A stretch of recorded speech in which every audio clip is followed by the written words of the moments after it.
તમારા બધાનું સ્વાગત છે મારી યુટ્યુબ ચેનલ કેપી હોમ ફૂડ્સમાં।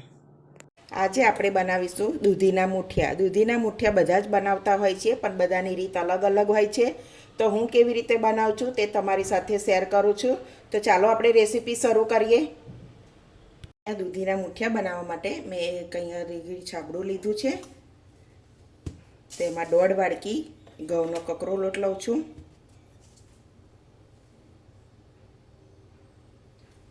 અડધી વાડકી ચણાનું।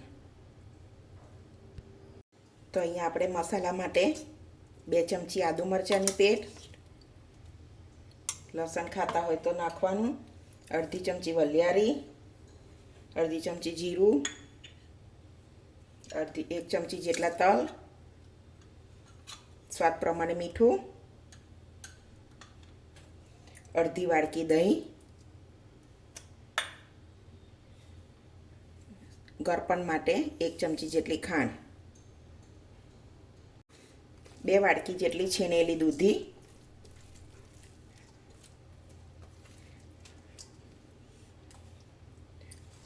થોડા ધાણા, થોડી હિંગ, થોડો ખાવાનો સોડા 1 ચમચી જેટલો જ નાખવાનો। ઉપર અડધા લીંબુનો રસ નીચવી દેવાનો।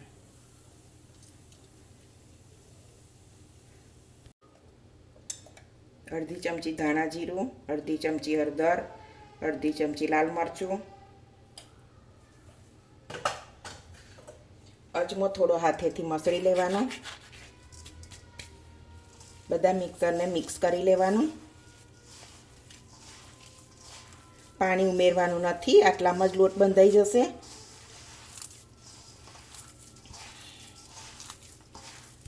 તો આપણો લોટ સરસ બંધાઈ ગયો છે। આ રીતે સરસ બાંધી લેવાનો।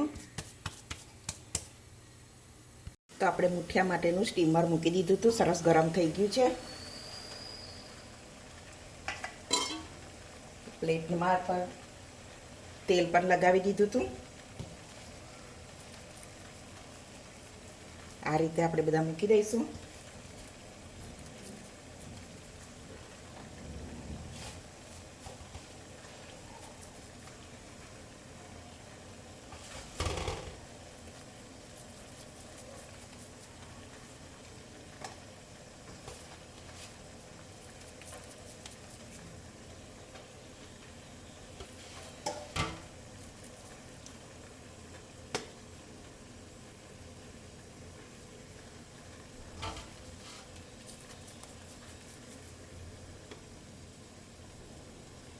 તો આપણે આ રીતે બધા મૂઠિયા મૂકી દીધા છે। હવે ઢાંકી દઈશું આપણે ને 12 થી 15 મિનિટ સુધી મીડિયમ ગેસ ઉપર થવા દઈશું। તો આપણે 15 મિનિટ થઈ ગઈ છે, તો આપણે જોઈ લઈશું મૂઠિયા।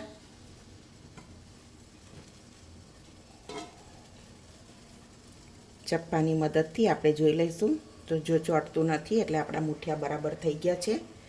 ગેસ બંધ કરી દઈશું। હવે એને આપણે થોડી વાર ઠંડા થવા દઈશું। તો આપણા મૂઠિયા સરસ ઠંડા થઈ ગયા છે, આપણે એને કટ કરી લઈશું।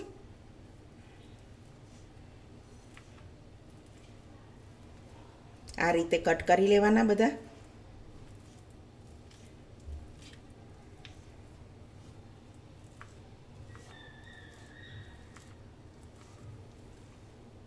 તો આપણે બધા મૂઠિયા આ રીતે કટ કરી લીધા છે।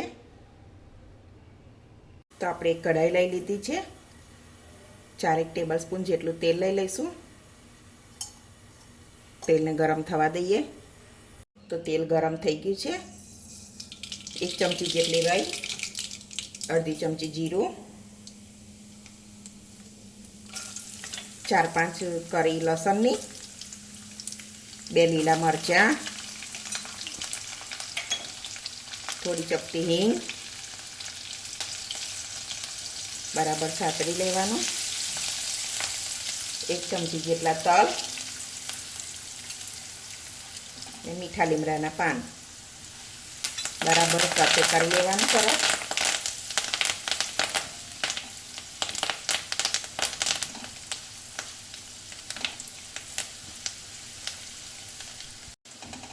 બરાબર શેકાઈ ગયું છે. હવે મૂઠિયા ઉમેરી દઈશું.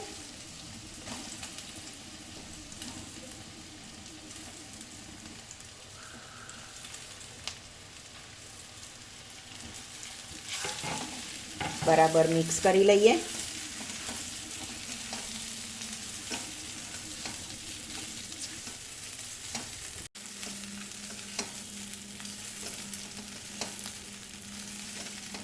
સરસ મિક્સ થઈ ગયા છે.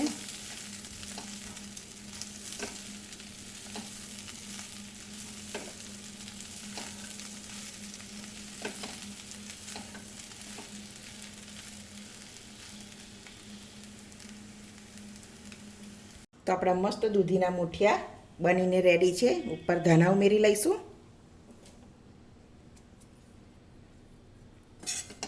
હવે આપણે એને સર્વ કરી લઈશું.